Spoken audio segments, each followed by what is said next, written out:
I accidentally exposed a 98-year-old woman's deepest, darkest secret, and she called me today about it. I'm an American that lives in the UK, and I've been here for 3.5 years. And one day I had to walk my daughter to school because my car broke down, and I crossed paths with this random gentleman here in the UK in my own village. And this man looks so much like my dad's mom extended family from what I've seen in pictures, because I don't really know that side of the family very well. Turns out him and I are related. We even did Ancestry DNA to confirm it after I talked to him and be like, hey, I think we might be related. Crazy, right? So during that process, Ancestry DNA, I got a message one day. Turns out he has a half brother back in America that he never knew about. And this gentleman is 64 years old, the one that's here. So the other one is like a few years older than him. Turns out their father was an American that came over here during World War II. He had a high school sweetheart that he got pregnant that did not know, because she didn't find out till, like, I guess shortly right after he left. Well, she ended up telling her parents. The father was very upset about it. And this is, a different era, but he made her go be with this other man and marry him. So that other gentleman thought he was the father of their son.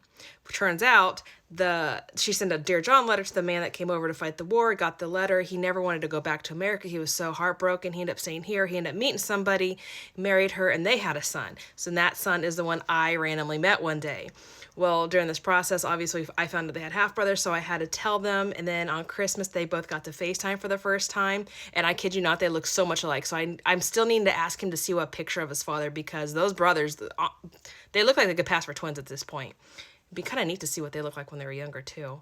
Anyways, that mother, the one that sent the Dear John letter, never knew what happened to her high school sweetheart. She thought he passed away in the war because she heard he never came back. That's all she knew. So she thought he had passed away.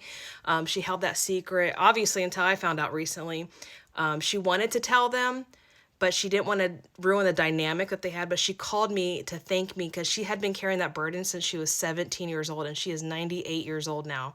I could not imagine, like, being in that situation, holding that for so long. Thankfully, the son was not upset with the mom. He himself said, I'm really glad you didn't tell me growing up, because he thinks it would have ruined the bond that he would have had with his father. And plus, I don't know what the father would have done. And I'm saying that the stepdad, but we don't know how he would have reacted because he's already passed away. So he never knew the truth. But everyone is happy in this situation. But she called me and she was so thankful. She had never felt so much better. And now that she has that one thing that was holding down on her shoulders so much, like, lifted, that she can, like, open up more to her son, and their bond is even closer than ever. So the next step is to get them two to come over here to the UK to meet. So I'm going to try my best and see if I can help get enough money to get them both over here. And real soon, time is not on our side, so I'm going to try my best. I'm so excited. I cannot wait for them to meet in person.